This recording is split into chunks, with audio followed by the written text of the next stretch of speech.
哎呀妈，我真是对不起大家，我真是对不起你们。刚才有个名场面，我没带手机，没录着。就来自铁岭的我儿子，今天就别叫拿铁了，叫老铁吧，在楼下用东北话狂撩台湾小哥哥，给小哥吓跑了。我刚才推着拿铁在楼下溜达，他就坐在那小车里头，迎面走来一个小男孩，3岁，妈妈领着。人家那小男孩呢，一看就非常害羞，俺家拿铁呢，手往那个车前面那小板上一杵，哎，然后人家这妈妈一听就是台湾口音，因为人妈妈是这么说的。Kevin， 干嘛不打招呼？要讲礼貌哦。这是弟弟，这是狗狗。然后那可怜的社恐小凯文就看了一眼弟弟，看了一眼狗狗，就感觉这很机车哎，我干嘛要和陌生人打招呼？所以这局面有点尴尬了。这时候拿铁呢，手往那婴儿车前面那小挡板上一杵，冲着3岁的台湾小男孩，哥，哎呦我的妈！给小凯文当时听愣那儿了。这个小老弟该不会是传说中的社牛吧？然后凯文妈妈说：“弟弟在跟你讲话哎，你也要讲啊，凯文。”这样就让凯文很有压迫感，就一着急一转身跑了。然后我的拿铁看着人家小凯文蹭一下跑了，回头看我一眼，咋了？哎，你们见过外国人砍价吗？我大胖媳妇去市场砍价，被砍的老板都替她着急。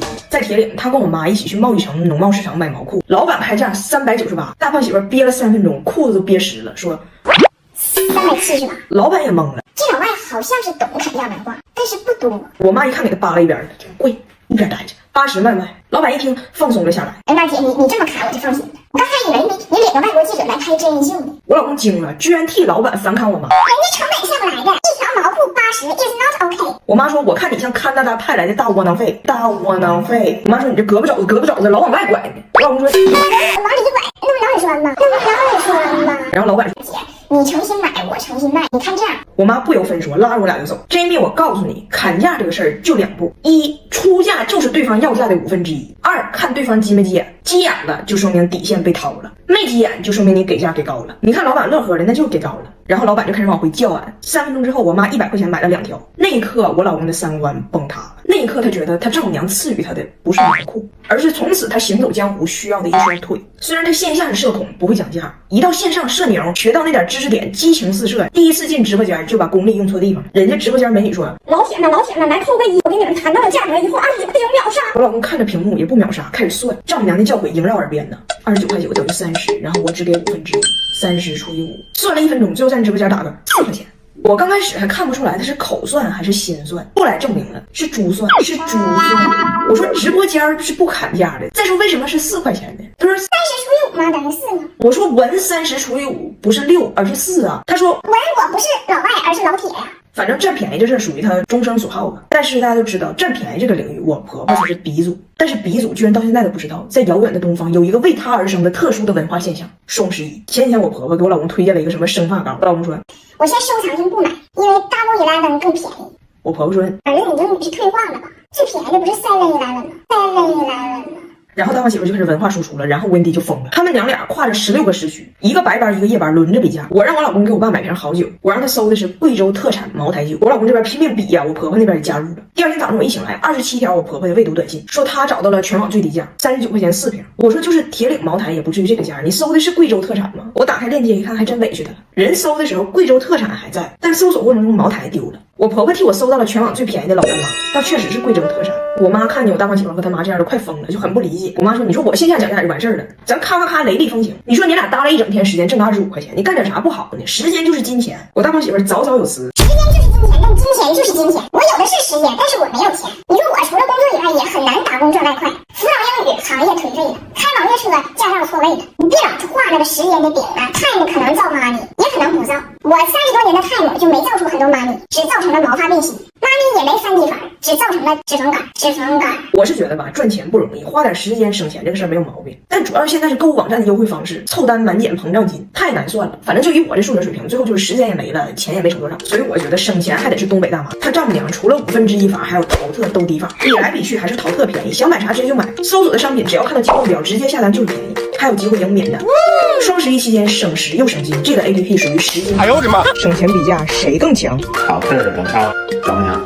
我的婆婆和小姑子们呢，特别想拍一套古装照，因为他们没有古代。加拿大这国家建国156年，他们的古人还都健在呢。加拿大的古人是喝可乐长大的，所以古装照的事儿呢，只有在这儿能实现。于是我们就推进了。然后我呢，本来也是在这一套古装全家福里边的，但是我去晚了。我去的时候，大胖媳妇和温迪已经化上妆了，我就等化妆师腾出手来给我化妆。但是1个小时了，没有人搭理我。我还想这全家福怎么没有人管本宫呢？结果我听化妆师指着温迪和大胖媳妇说：“这老两口子都化完了，现在就剩4个孩子了。”我才明白，化妆师、摄影师以为他俩是老两口子。我的小姑子在奥达拿铁全是他俩的孩子。怎么说呢？祖孙3代人，我爱我家的配置硬拍成了家有儿女。更好笑的是，这儿所有的人都以为我是导游，这是我接的外团，以为我来要回扣的。我寻思就将错就错吧，我就没加入。但是比辈分更乱的是朝代，大胖媳妇啥也穿不进去。最后人家说有一套皇帝装新买的，给特型演员穿，要不第一次就给他穿吧。于是大胖媳妇就穿上了皇帝的新装，皇帝的新装。但是第一次穿，脖领的扣就崩掉了。先帝创业未半而中扣崩殂，中扣崩殂，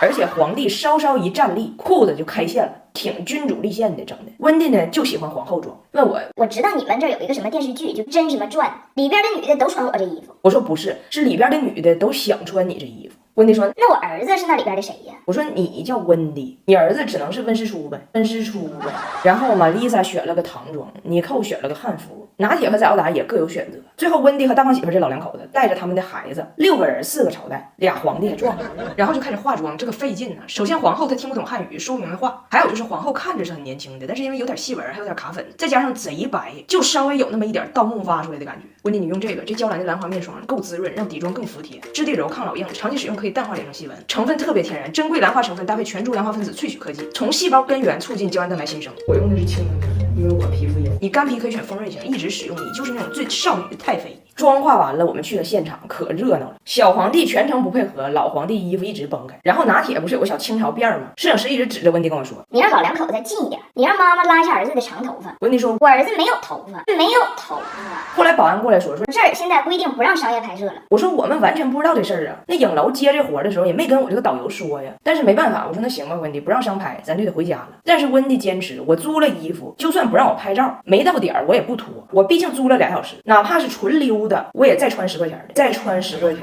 但是很快就有了一个小群体围观他们，我以为是他们很火呢，其实不是，这些人都以为这是景区有表演的。我在旁边站着，好几个大姐过来找我，跟我说：“给我拍一个，我扫你还是你扫我呀？”我才发现不止化妆摄影，就这儿的游客也以为我是导游。我就想说，你们都是怎么想的？当然是你扫我了，当然是你扫我了。哎，你们知道我大胖媳妇的人生梦想是啥不？就是能够进入温斯敏斯特宫，也就是咱们说的英国议会大厦。你们可能看过他们开会，就基本以干架为主，就是英国夕阳红版本的奇葩说吧。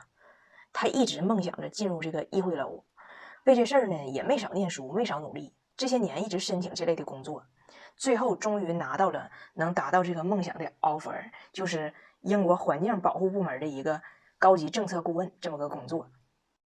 哎呀妈，当时拿着 offer 的时候给俺俩乐的哈，就那个时候的我不是张彩玲，不是张博主，我是1.53米的小贤妻加上小良母，吃着臭炸鱼配着马铃薯，等着老公当议员把我来滋补。不过即使我是议员的夫人，也不耽误我从奇葩说片场往家顺东西。不过没事，我观察了，看别人也往家花了。offer 终于拿着了，部门听着也挺好，反正环境保护这类的活我听着是挺高大上的。参与铁岭臭氧层子的修补，安排殉情傻狍子的归属，督促佛系大熊猫的繁衍，鉴别已故霸王龙的公母，基本就是这是我想象的活儿。结果真正拿到手的活呢，说起来挺好听，实际上就是玩塑料袋儿。但是玩塑料袋也不是那么好玩的呢，在玩之前你还得接受这个漫长的安全背景调查，就是调查你这个人有没有安全隐患，可不可以出入就政府办公大楼。经历了漫长的好几个月，这调查才过，就证明了他这个人除了老挨打没有啥安全隐患。结果呢，疫情爆发，所有人都搁家办公，完事儿你们也都知道，前一阵直接咔嚓就失业了嘛。哎呀，就感觉他离他的梦想好近呐，结果最后连这议会大楼的门都没摸着，倒是没有隐患，直接成为了幻影。所以心碎在红尘，可怜追梦人，只恨命运你是不回家的人。完，他当时在家办公的时候，我就开始录短视频嘛。完，他这边工作慢慢找到感觉呢，我这边也开始慢慢收获粉丝儿。然后去年盛夏，就是收到了奇葩说的邀请嘛，我乐颠的我就回来了嘛。结果回来之后发现自己没有那大能耐，哎呀，在青岛待那个14天，就天天在宾馆看着我女儿视频，搁那呜哭，哭的人家工作人员把我的小猪佩奇的橡胶水果刀都给我没收了嘛。然后我现在因为这个特殊的造型嘛，我就喜欢把这个电脑放到床上，然后我跪在床边写稿，这样我不约的上，我要不我难受。结果有一次我妈出去给我买饭，回来看我搁那跪着写稿呢，哎呦我的妈，戏这个多呀，啪嚓也跪地下了，抱着我就开哭，咏叹着白天不懂夜的黑，要强的女人多伤悲，给我整一愣一愣的。我寻思我也没咋地呀，那你要不然不也得写稿吗？所以今天人家让我聊聊梦想这个主题，我都不好意思。我自从回国以后，我发现就身边的人都太拼太努力了，我跟人家一比，我就肚脐眼外翻翻的比较努力。我只是说这个孕妇的造型给人一种我好拼的一种错觉。我记得有一天我跟熟人姐battle之前，她马上要上场了，从卫生间出来，结果地上有水，啪嚓拽那儿了，当时脚就崴伤了。所以马老师有多抠，就拖布都不买。完当时俺俩一块入场嘛，她脚疼往前撅着，完我怀孕往后仰仰着，俺俩老像那个就是唐伯虎点秋香里的那俩人叫啥了，忘了叫啥了，反正就是一瘸一拐的，俺俩就一块进去点秋香去了嘛。然后他这一边往里走，他的助手就在他的脚踝附近哗哗哗一顿猛喷那云南白药。所以要说熟儿姐还是有钱，就是能喷了至少70多千瓦的白药吧。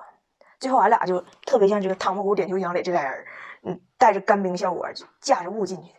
我的意思呢，就是大家都太努力了。所以现在虽然我也想我这大胖媳妇和我女儿，他俩也想我和这个要出生的老二，但是呢也没啥可后悔的，我就够幸运的了。这奇葩说方便面咱说也往家划了至少1沓了，那我大胖媳妇折腾那长时间，议会大楼1瓶矿泉水1袋方便面也没划拉着啊，梦想就戛然而止了。今天哭泣的小红唇，以后有序的小灵魂，今天那点小无奈，10年后的下酒菜们。所以呢，我和我失业待养的大胖媳妇，我家翟耀达还有这个老二，祝大家在牛年里，在追梦的路上，喜欢谁就大声讲，惦记啥就大胆想，少听魑魅与魍魉，想要就去想。就像康师傅红烧牛肉面说的嘛，不管梦想多奇葩，一口一口实现它。